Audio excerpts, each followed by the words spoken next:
Oke, malam teman-teman semuanya. Sekali lagi thank you udah hadir untuk asistensi hari ini. Mungkin sebelumnya sorry ya kalau misalnya di latar belakang kalau agak berisik karena lagi di ruang tamu. Hari ini kita bakal bahas, mengenai desain kapasitas dan SCWB. Jadi ada 3 part yang bakal kita bahas hari ini ya, aku dan Jovan. Jadi nanti yang pertama kita bakal bahas desain kapasitas dulu untuk balok gitu. Nanti bakal dilanjutkan dengan Jovan membahas desain kapasitas untuk kolom dan nanti ada SCWB juga gitu ya. Jadi mungkin singkat, mungkin bisa panjang juga ya, tergantung nanti kalau ada yang mau didiskusikan atau enggak gitu. Oke, kita mulai aja gitu. Sebelum kita bicara tentang desain kapasitas, kita perlu mengetahui dulu apa itu momen probable. Nah, ini mungkin juga sudah diajarkan oleh Pak Erwin gitu ya, MPR. Sebenarnya sama seperti definisi MPR itu sendiri, maksudnya simbol MPR, momen probable artinya ya momen probable gitu, momen yang mungkin terjadi. Nah, maksudnya apa gitu? Nah, ini momen yang mungkin terjadi akibat pertama, adanya perbedaan FY nominal dan FY aktual. Nah, ini kalau misalnya kita mau lihat, ini ada grafik tegangan-regangan untuk baja gitu ya. Jadi selama ini kita mengasumsikan bahwa FY kita adalah FY nominal, contoh 420 MPa. Nah, pada kenyataannya kalau kita punya baja aslinya gitu, kalau datang nilainya itu nggak selalu 420 MPa. Biasanya lebih tinggi gitu. Nah, ini yang kita sebut dengan FY aktual. Biasanya 1,25 kali lipat. Nah, kalau misalnya lebih tinggi, konsekuensinya apa? Artinya kalian punya kapasitas yang lebih. Gitu ya. Nah, nanti kita akan bahas gitu, kapasitas yang lebih ini berdampaknya seperti apa. Dan yang kedua ini juga ada masalah dari efek strain hardening gitu ya. Nah, yang pertama ini 1,13 kali lipat gitu ya pengaruh pengaruh kontribusinya, dan yang kedua ini kalau nggak salah 1,1, jadi kalau dikalikan itu totalnya 1,25 gitu ya. Jadi nanti kalau kita lihat ada angka 1,25 asalnya dari ini, dua hal ini gitu ya. Ini yang di kanan ini kalau kalian lihat di SCI, ya ini dia sedang bicara tentang momen probable ini gitu ya. Nah, mungkin akan lebih jelas di sini juga kenapa itu penting gitu untuk kita mengetahui apa yang namanya momen probable. Nah, ini hubungannya ada ke capacity design gitu ya, prinsip desain kapasitas. Nah, ini saya coba sajikan aja gitu, analogi sederhana supaya kita bisa mengerti gitu kenapa kita perlu capacity design. Nah, yang pertama, ini kalau misalnya kita sedang mendesain dengan nilai nominal gitu ya, kita menggunakan FY-nya itu 420 MPa gitu ya.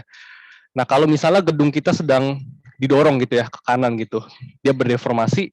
Nah, balok kita punya MPR gitu ya, punya momen gitu ya, akibat dia gedungnya bergeser gitu, berdeformasi ke kanan, akan ada momen yang timbul di kedua ujung balok gitu ya. Nah, anggaplah momen ini 50 kilonewton gitu ya, di kiri 50 kilonewton meter, di kanan 50 kilonewton meter. Nah, akibat dari momen yang terjadi ini, nah kita akan punya yang namanya shear di sini gitu. Kalau kita lock ya di kiri ini, kita bisa dapat nanti yang shear di kanan itu 10 kilonewton meter, 10 kilonewton, karena 50 dibagi 5 ya panjangnya gitu. Dan yang kiri juga sama gitu, kita dapat 10 kilonewton. Nah, permasalahannya ini adalah nilai nominal. Sedangkan yang terjadi di lapangan itu mungkin kapasitas kita itu bukan 50 kilonewton meter, bisa jadi lebih tinggi gitu. Nah, ini anggaplah yang probable gitu.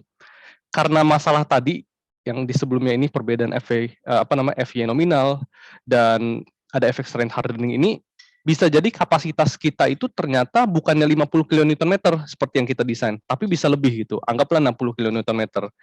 Nah, yang terjadi adalah shear yang terjadi akibat momen probable ini meningkat gitu, 12 kilonewton. Nah, kalau misalnya kita mendesain gitu ya, biasa kan kita mendesain geser itu dengan VU gitu. Kita ambil yang ini kan, kita ambil 10 kilonewton gitu.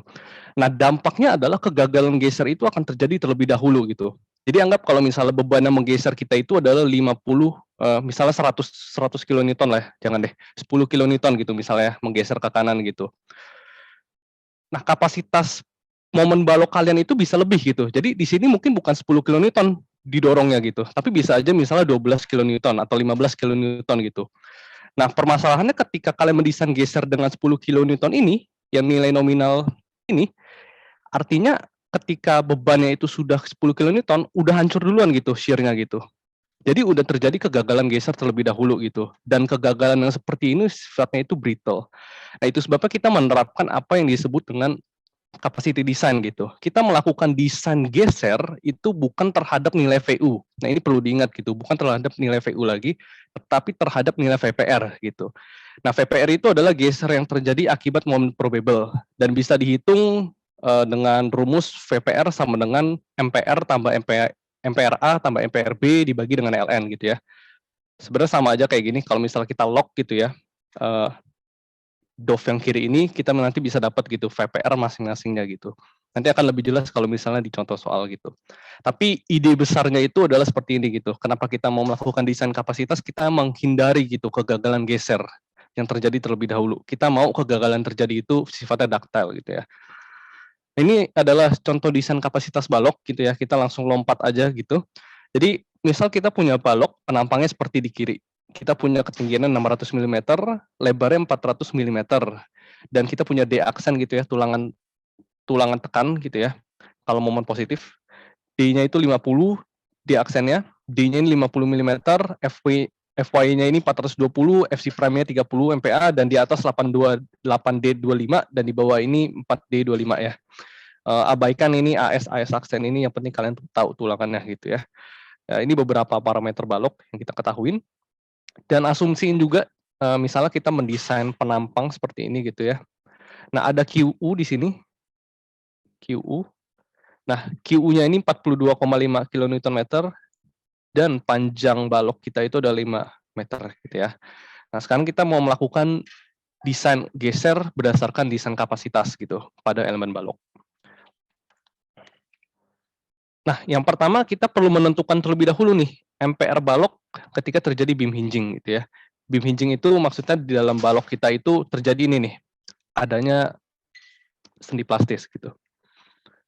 Nah, MPR balok kiri berarti dia momen positif. Asumsi kalau ini didorongnya itu ke kanan gitu ya, sama seperti ini. Jadi momennya positif kanan gitu. Nah, kita bisa hitung dengan persamaan sederhana gitu. MPR adalah AS FY dikali lengannya. Nah, kalau misalnya lihat lengannya ini adalah ini nih. Nah, ini yang mau dihitung nih.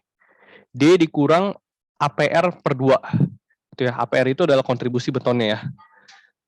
Ini udah pada bisa hitung apa namanya analisis tegangan dan regangan di beton kan ya. Jadi nggak perlu digambar lagi kan ya. APR per 2 ini dapat dari mana. Kalau kalian punya nanti ada tegangan beton di sini gitu ya. Nah, ini ada A-nya gitu di sini. Jadi kalian ambil D dikurang A per 2-nya gitu. Itu jadi lengannya gitu.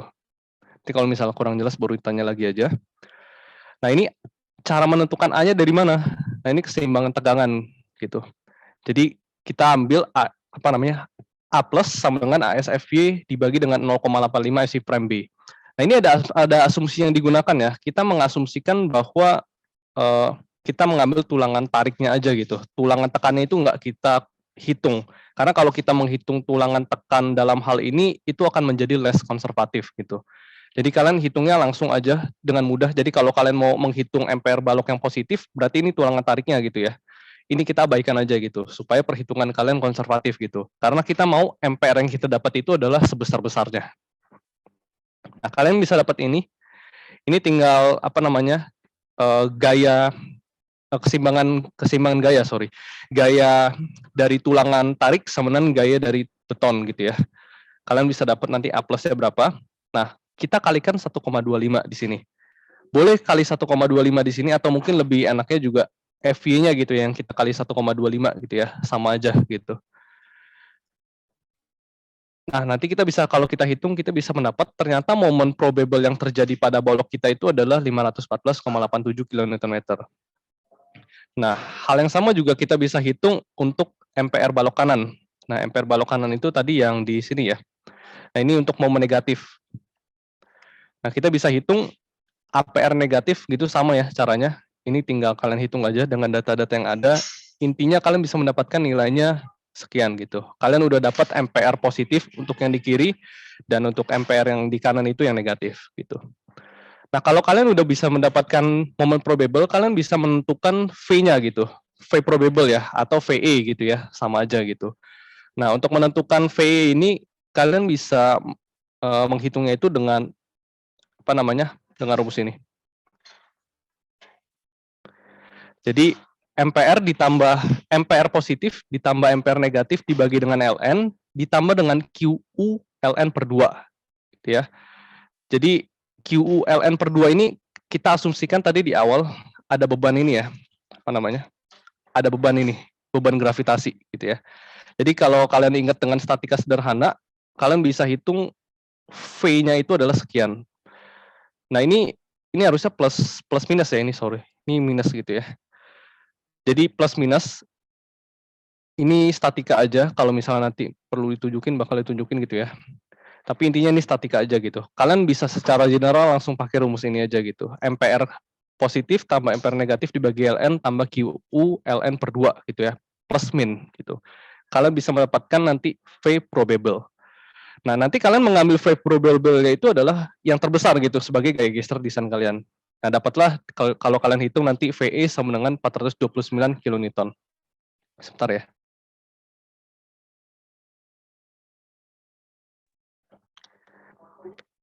Nah, selanjutnya ini untuk perhitungan kebutuhan sengkang balok ya. Jadi kita sudah menghitung tadi V probable yang terjadi gitu di balok.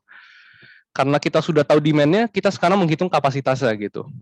Nah, dalam menghitung kebutuhan sengkang balok, kita ingat gitu ya, persamaannya itu adalah Vn sama dengan Vc ditambah Vs. Nah, ini sama gitu. Vs ini kalian bisa hitung nanti dengan apa namanya rumusnya? Vs itu adalah N dikali dengan apa namanya? D per S. N dikali dengan Fy kali D per S. Kayak dikali AS lagi. Nah, jumlah tulangan dikalikan dengan Fy dikali AS dikali D per S gitu ya. Nanti kalian bisa mendapatkan Vs gitu. Nah, cuman permasalahannya di sini berapa nilai Vc yang perlu kita ambil. Nah, ada persyaratannya gitu untuk berapa nilai Vc yang kita ambil. Nah, untuk perhitungan kebutuhan sengkang balok, kita akan lakukan untuk 2 zona gitu ya. Jadi kalau misalnya kita lihat di awal ini kita membagi kebutuhan sengkang kita itu 2 zona ya. Yang pertama untuk zona sendi plastis di kedua ujung ini gitu ya. Dan yang pertama tadi zona sendi plastis, yang kedua adalah zona luar sendi plastis. Nah, jaraknya berapa? Kalau balok ini biasa kita asumsikan sejauh 2H gitu ya, dari muka kolom, ini muka kolom gitu ya. Itu adalah zona sendi plastis. Nah, nanti yang zona luar sendi plastis itu beda lagi. Kita coba lanjut dulu. Nah, tadi rumus Vn adalah Vn sama dengan Vc tambah Vs. Nah, tapi Vc-nya ini ada syarat gitu. Untuk daerah sendi plastis, Vc itu harus diambil 0 kalau antara apabila kedua syarat ini terpenuhi gitu. Jadi yang pertama ada syarat pertama, ini phase way-nya ini. Phase way itu adalah V yang ini ya, yang kiri ini. MPR tambah MPR min dibagi Ln ini adalah phase way gitu. Yang kanan ini adalah V gravity gitu, Vg. Nah, kalau misalnya phase way-nya ini lebih besar dari 0,5 VE atau V probable ya, artinya ini terpenuhi. Nah, yang kedua adalah syarat kedua, kalau PU-nya ini lebih kecil dari AGFC prime per 20. Nah, ini kita ambil konservatifnya aja, kita ambil balok ini biasanya kita ambil P-nya itu 0 gitu ya. Jadi, kedua syarat ini terpenuhi gitu. Artinya nilai VC kita itu adalah 0 gitu ya. Nah, jadi ketika kita melakukan perhitungan kebutuhan sengkang, kita tidak lagi menghitung kontribusi dari sengkang, kontribusi dari apa namanya? V betonnya gitu, VC-nya gitu, kontribusi dari betonnya gitu, yang menahan untuk geser. Nah, ini VS butuh dapat dari mana? Seperti yang tadi, VN ini kan sama dengan VU atau VPR lah ya, VPR dibagi V, ini sama dengan VC ditambah VS gitu. Jadi kalau misalnya kita mengabaikan kontribusi betonnya, berarti nanti VS butuh kita itu adalah VE atau VPR ini dibagi dengan V. Mungkin pakai biar kelihatan.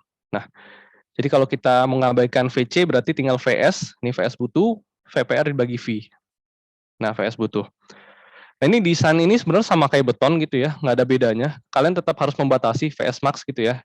Ini untuk memastikan tulangan geser kalian yield gitu ya. Karena kita asumsinya kita pakai FY gitu. Um, ya habis itu kita menghitung AV per S butuh.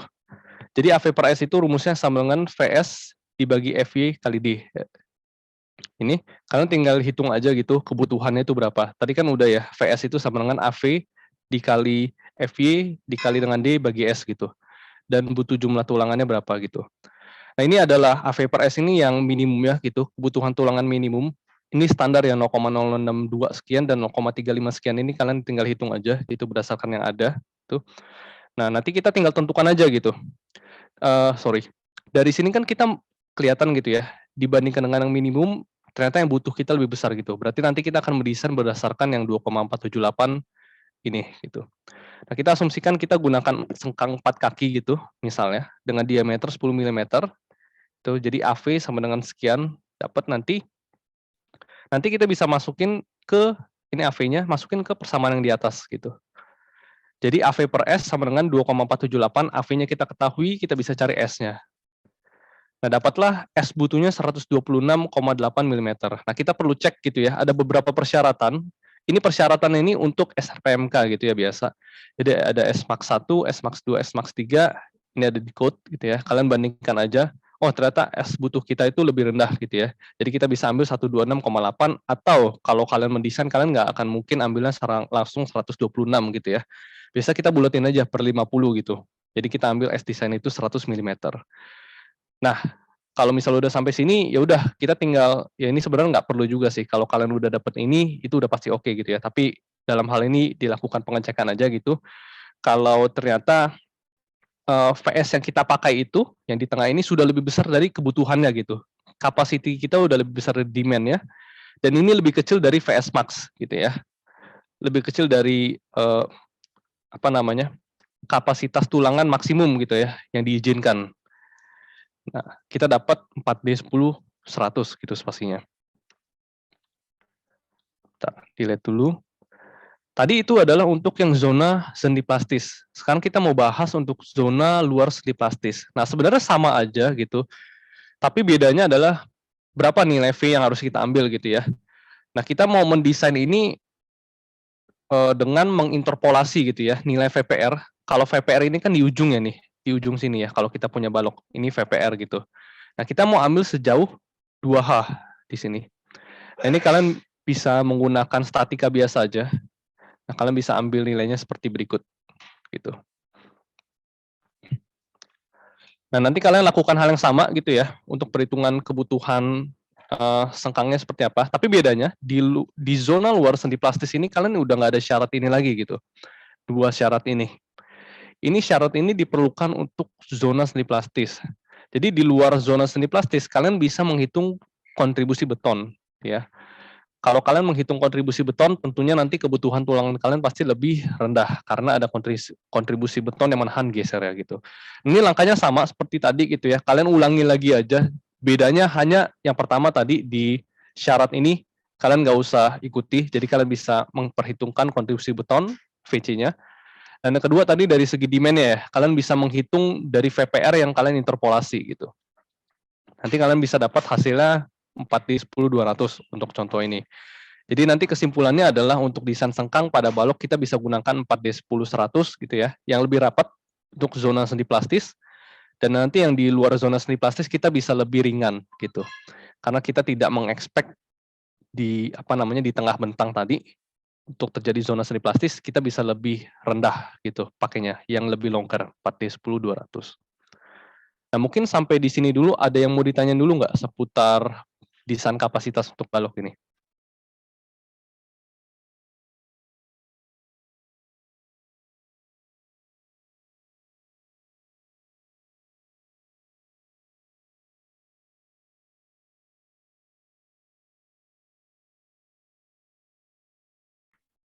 Ada yang mau ditanyain atau udah cukup jelas?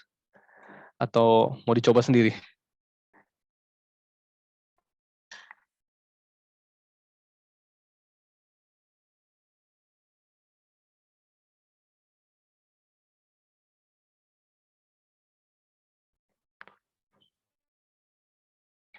Oke, mungkin kalau misalnya nggak ada, lanjut ke Jovan aja ya. Oke, bro.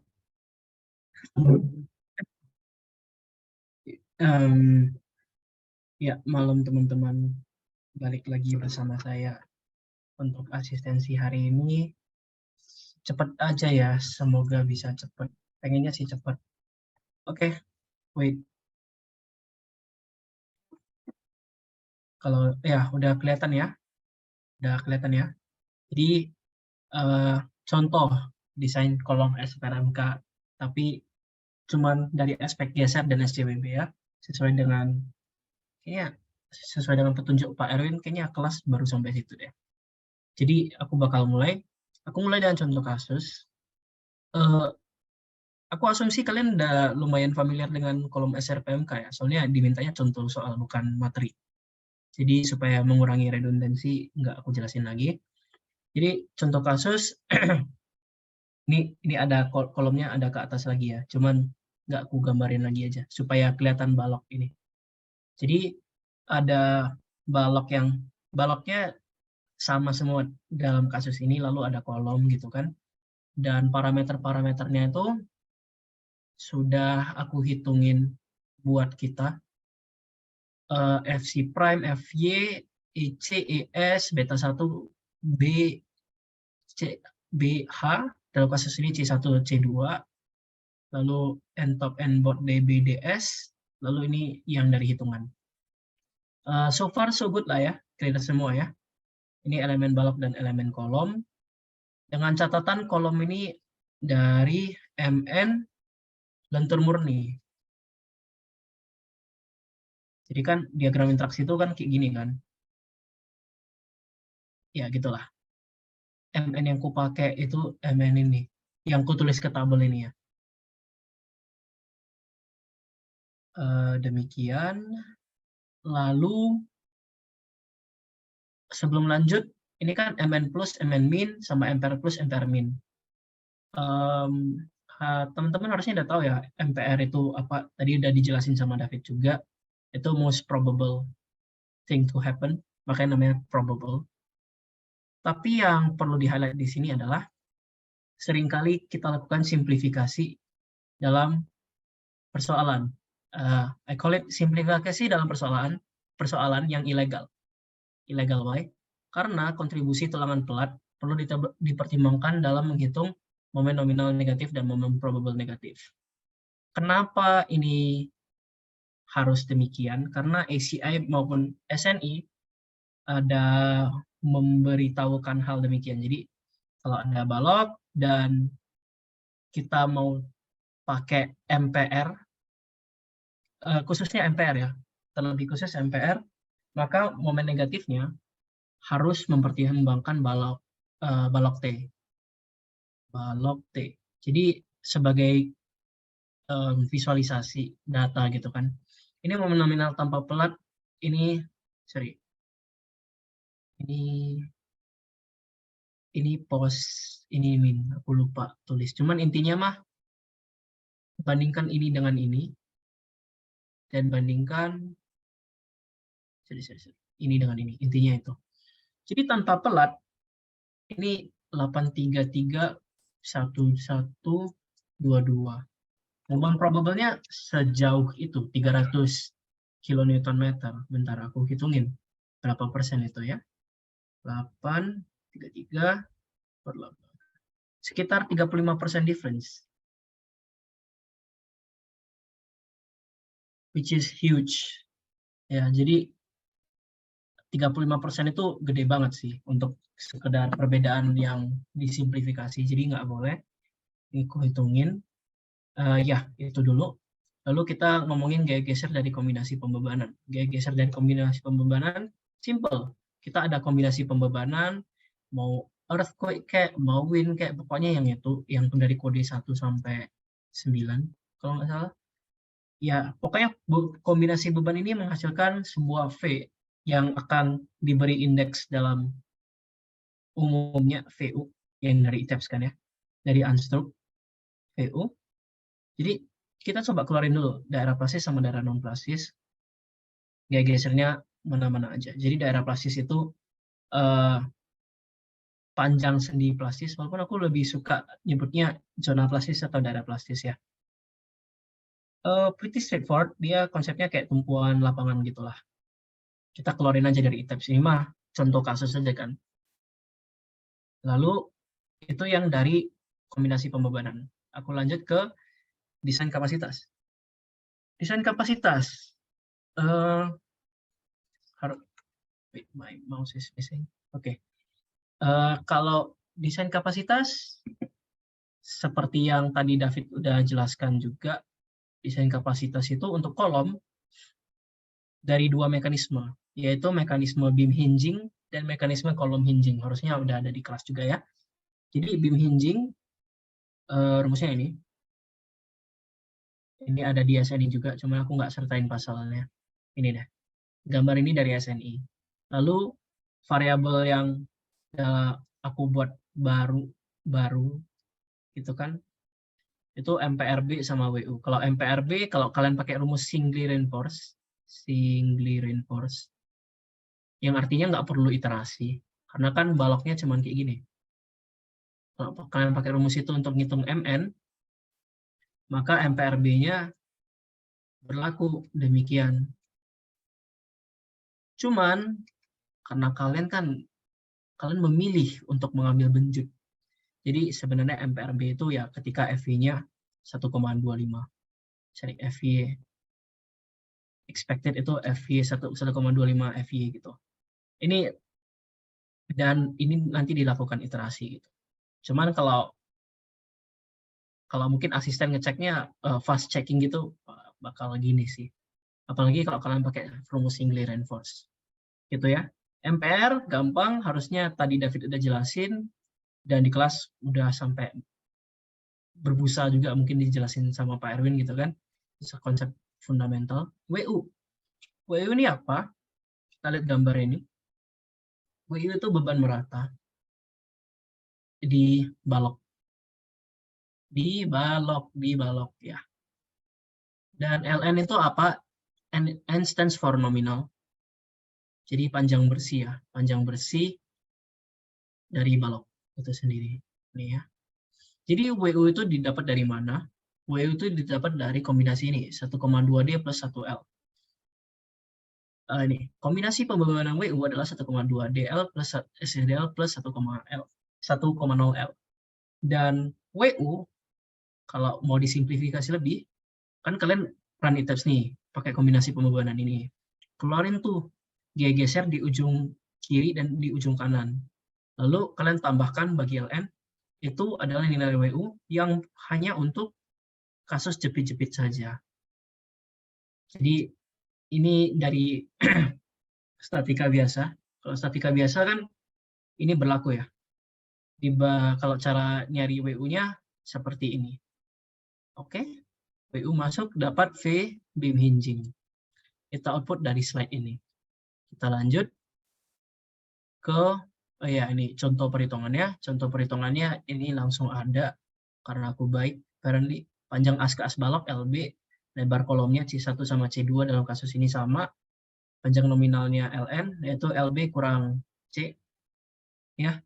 Lalu MPRB positif sama MPRB negatif. MPRB positif. Ya, gini oke untuk cari MPRB positif. MPRB negatif harus gini. Ya. Kayak yang tadi udah dijelasin di awal.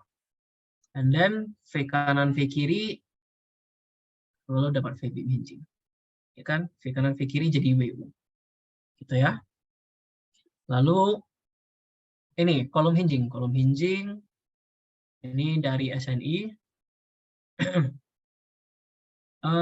Assuming, it's pretty general untuk nggak general amat sih. Jadi kolom, misalnya ini kolom, lalu ini balok, lalu ini kolom gitu kan. MPR di sini sama MPR di sini dijumlahkan dibagi dengan LC. LC adalah panjang komponen tekan diukur dari pusat ke pusat join. Dari as ke as ya, berarti ini kotor ya.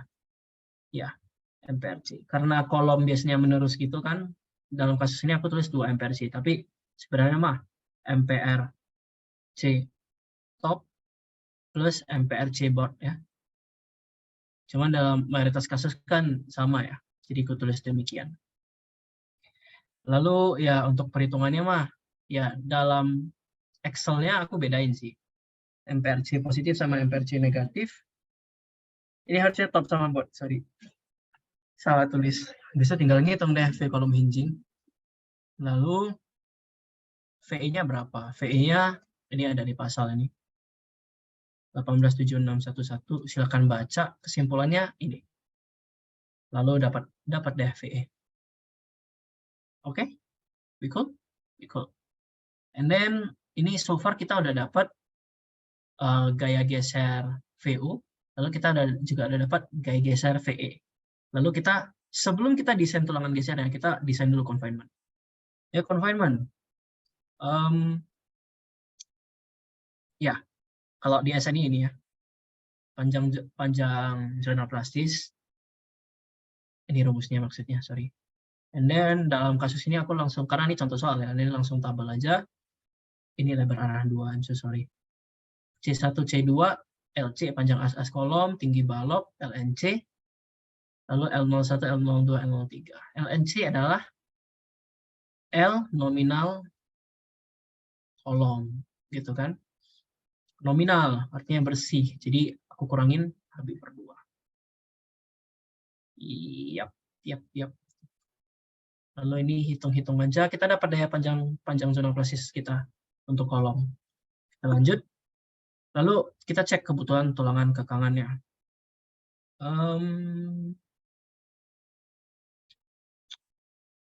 Bentar ya, sebentar. Kok gitu sih?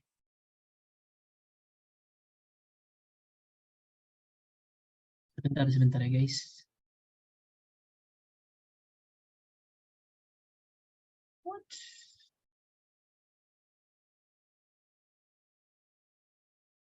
Ini sebentar, nih aku lupa pakai tabel yang lama apparently. Sebentar ya, aku update dulu ya biar kita enak bacanya.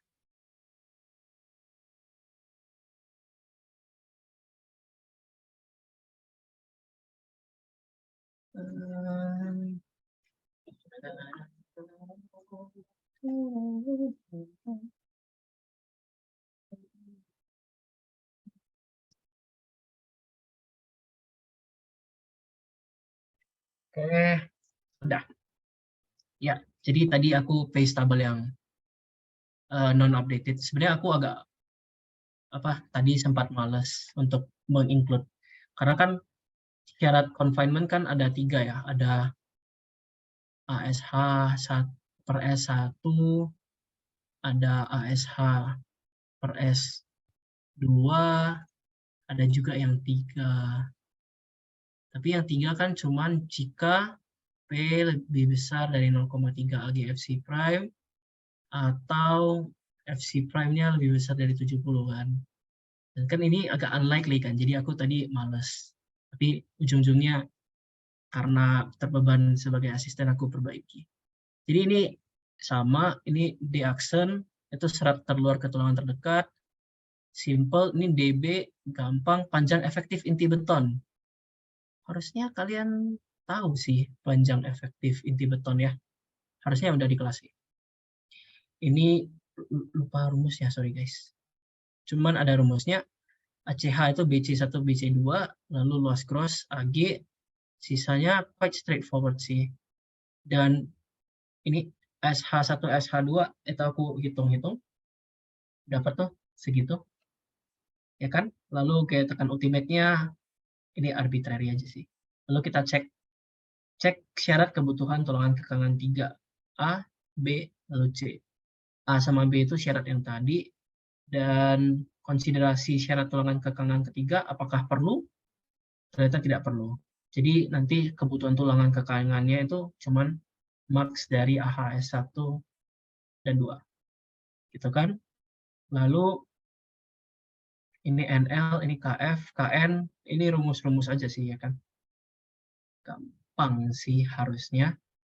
Tapi dalam kasus ini PU lebih kecil dari 0,3 AGFC prime juga, jadi doesn't control. Oke, itu tentang kebutuhan tulangan confinement.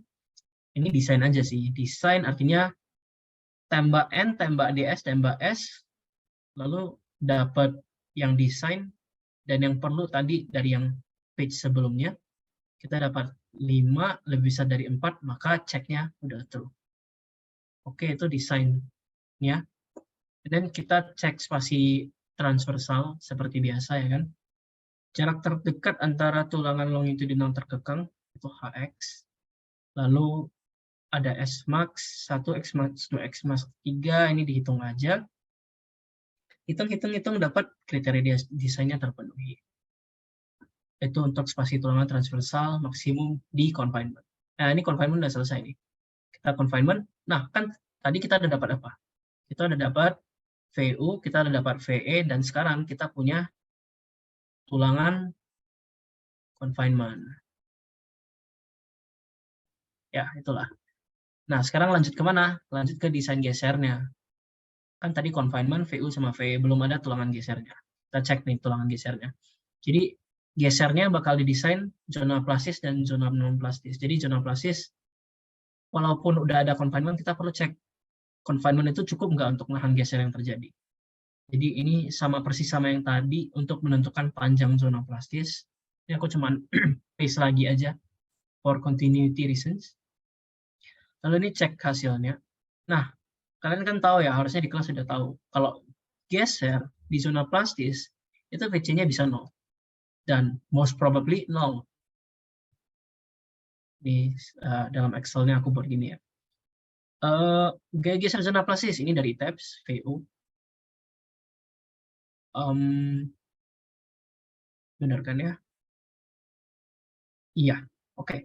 Baru serat telur ketulangan terdekat di extent, I efektif D, syaratnya VC 90, yang pertama syaratnya VE lebih besar daripada VU per 2. Jika true, maka true gitu kan. Jika false, maka false. Tapi kalau dua syarat ini true, cek A dan cek B true, maka VC-nya 0. Dalam kasus ini, VC-nya 0 gitu kan. Jadi VC-nya instead of this, dia 0. And then, ini desain dari confinement sebelumnya. Karena kan ini daerah plastis ya. Di daerah plastis ada tulangan confinement. Hitung dapat yang tadi AVS desainnya, baru VS, VVN, cek. Oke. I'm sorry, ini harusnya instead of VU plastis, itu harusnya max dari VE dan VU plastis. Ya, I'm sorry, itu rumusnya salah. Cuman, dia tetap, nanti aku ganti deh. Oke, baru itu kan zona plastis gesernya, zona non plastis. Zona non plastis ini cek spasi tulangan transversal maksimumnya aja. Ini kenapa terbalik gitu ya? Sebentar ya guys. Deskripsinya kebalik.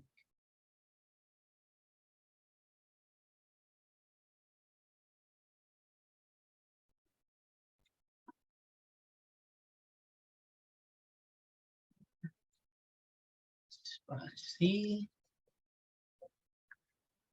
maksimum tulangan trans zona non plastis.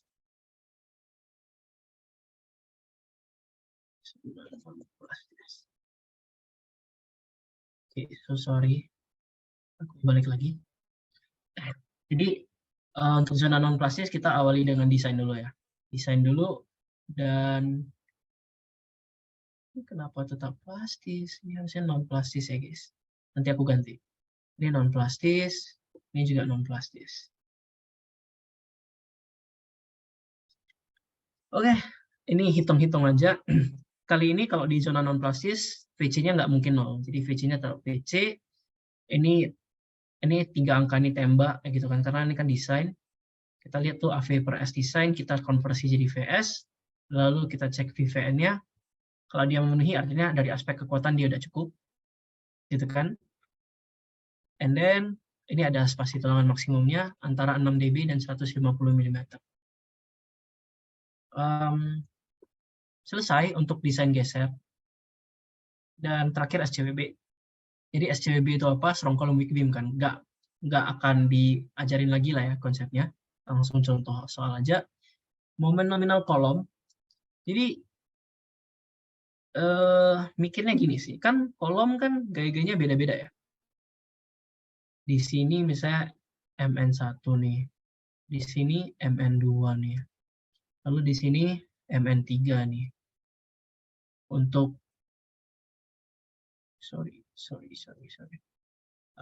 ya ini P1, ini P2, ini P3 gitu kan. Jadi beda P, beda MN. MN yang dipakai untuk syarat SCWB yang mana gitu. Gitu kan? Nah, kalau dari kuliahnya Pak Iswandi itu yang sama gitu kan dengan ini apa ya? NHERP kah? Aku nggak tahu, satu guiding dokumen gitu yang juga dikasih sama Pak Erwin. Jadi intinya kalau di dokumen ini dibilang, lu lihat P maksimum sama P minimum, MN-nya berapa? MN-nya berapa? Pakai MN itu. Itu jadi MNC.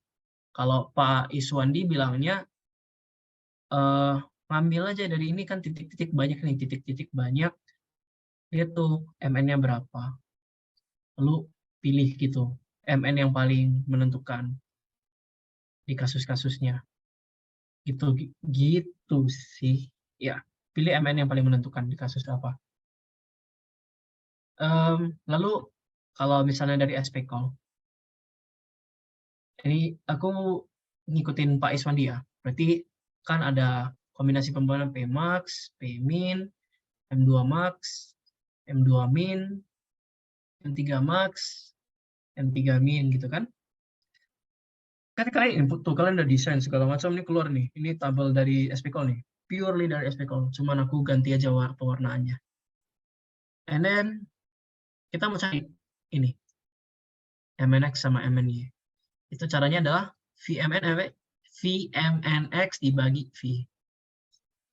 Lu bagi, habis itu aku absolutin, habis itu aku pilih yang paling kecil. Itu aku pakai sebagai MN-ku. Ini di arah X, ini di arah Y. Gitu kan? Berarti sekarang momen nominal kolom udah solve. Momen nominal balok gimana? Yang tadi sih, sorry ada chat. Nomor 1. Ya, itu David ya. David udah konfirmasi. Lalu, momen positif, bolehlah penampang segi 4. Momen negatif, gunakan balok T. Karena tadi aku udah demonstrasiin ya dari sesi kita hari ini, bedanya sampai 35%, cuy. Itu gede banget. Itu gede banget. Oke? Jadi ini udah, I'm pretty sure ini harusnya 800-an. Kayaknya aku salah paste angka. Oke, intinya kita udah dapat MN plus balok, MN min balok, kolom juga udah dapat. Cek aja sih, cek SCWB-nya true. Jadi itu cara ngecek SCWB-nya. Udah, terima kasih untuk perhatiannya. Apakah ada yang kalian mau tanyakan?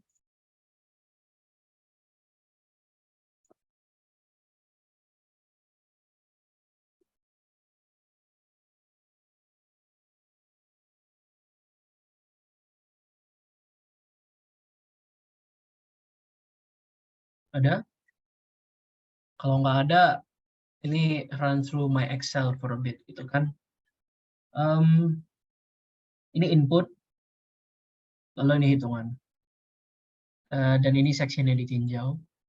Jadi ada CA, regangan tulangan atas pelat, tulangan bawah pelat, segala macam. Ini rumusnya panjang gitu kan, FSP, if segala macam, iterasi sampai dapat angkanya gitu. Ya, kalau kalian perlu gitu, kalian boleh screenshot gitu kan. Cuma nggak bakal aku kasih. Nggak bakal aku kasih. Kecuali lu bayar aku gitu untuk jasa aku membuatkan Excel ini. Nah, screenshot aja sih, tapi kan kalian masih gabut ya. Screenshot, lebih itu pakai gitu ya. Kalau sidang TA, pakainya yang ini ya. Maksudnya, ya pakainya yang ini lebih benar gitu. Untuk pakai momen nominal negatifnya. Oke, demikian Bentar ya, aku mikir ada lagi enggak ya? Kayaknya enggak. Oke, Fit, aku udah selesai kalau gitu. Kalau nggak ada yang mau nanya atau ada yang mau nanya? Atau ada yang mungkin mau ditanyain nggak dari materi-materi seputar kelas gitu? Mungkin nggak dimengerti. Atau udah cukup, teman-teman? Mungkin dari PR yang kemarin gimana, teman-teman? Disuruh baca bukunya Jack Moyles kan ya? Iya Kak, Gimana rasanya? Buku kesukaannya Pak Erwin itu. mantap. Mantap.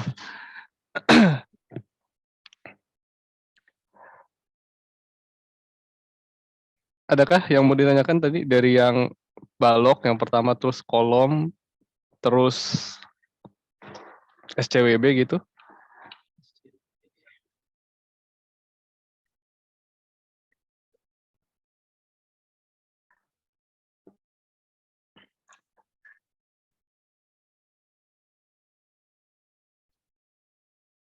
Ya ada ya? Oke, nggak ada. Kalau gitu kita tutup aja kali ya, Jov. Waduh, ini belum genap 1 jam, Fit. Kalian nggak ada Hah? yang mau nanya gitu? Oh iya ya? Kira tadi Iya, mulai jam 7 ya? ntar kita laporan ke Pak Erwin gimana gitu. Guys, nanya guys. Apa kayak gitu. Apa bener-bener nggak ngerti karena belum nyoba? Biasa kalau belum nyoba nggak akan ngerti. Apa kasih PR aja, Fit? Oh iya, apa kita kasih PR aja kali ya, biar pada nanya nih. Kayaknya iya deh.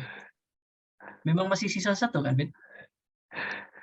Ya masih sisa 1 sih, tapi ya atau mungkin tanya lagi deh nanti ke Pak Erwin. Oke, oke. Ketawa jahat gitu, Yus.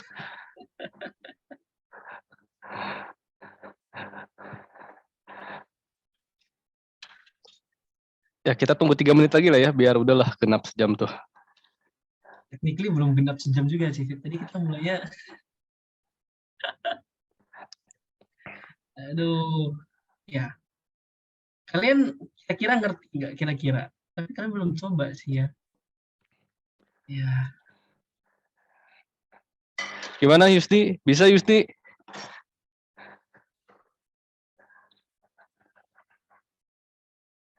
Wah, nggak dibalas. Baru join. Oh, baru join. waduh, udah jalan sejam baru join nih, Udah jalan gimana ini? sejam baru join. Kurangin kali ya nilainya ya.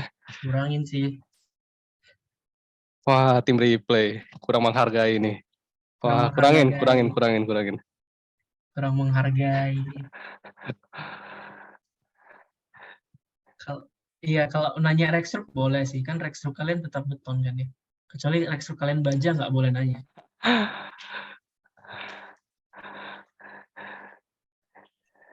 Ya udahlah, kalau nggak ada yang mau nanya, kita udahin aja kali ya. Saya juga mau istirahat. Tadi ada yang chat mau nanya Rexrook. Oh iya, hah, siapa? Oh, Nggak tahu, terus silakan ke Jovan berarti. kalau Silakan enggak Jov. lah, enggak ke aku lah. Cuman kayak kalau tetap beton ya bisa kita jawab nggak sih, Fit? Oh iya, benar. Kalau ada hubungan benjut bisa sih. Iya.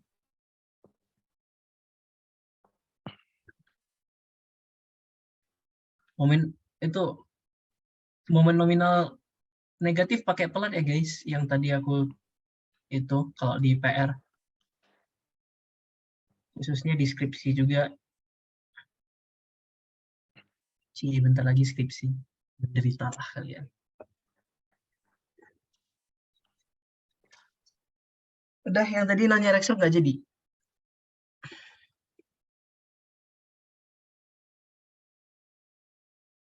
Beton kita overstress di design check, biasanya diapain kak?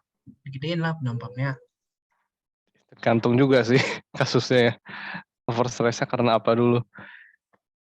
Ada yang karena reinforcement, misal kalau di kolom kan ada yang reinforcementnya itu melebihi 6%. Ada lagi yang balok kanan, AV torsinya sama shear-nya kelebihan. OS karena apa dulu? OS kan banyak ya overstressnya. Benar sih. Kayak kenal tuh contoh kasusnya tuh. Ya gimana tuh Yus? Ya, kalian udah mulai ngerasain kan, makanya ya desain gedung itu kalau mau gedung tahan gempa guys, bentuknya jangan aneh-aneh. Ya berantem dah sama arsitek tuh. Ya nggak apa-apa guys, kita berantemin aja.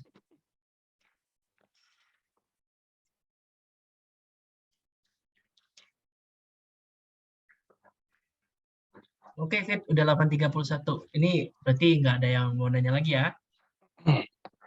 Ya udah, kalau misalnya ada yang mau nanya via PC aja kali ya ke aku atau Jovan gitu. Ya, Ya. tapi konteksnya budget ya guys. Oke, terima kasih teman-teman udah hadir buat asistensi hari ini. Semoga bermanfaat. Mohon maaf kalau misalnya asistensinya mungkin kalau kurang jelas bisa langsung tanya ke aku atau Jovan gitu ya. Oke, thank you semuanya. Kita tutup aja buat asistensi hari ini. Selamat malam semua. Malam. Makasih, Kak. Makasih banyak Kak.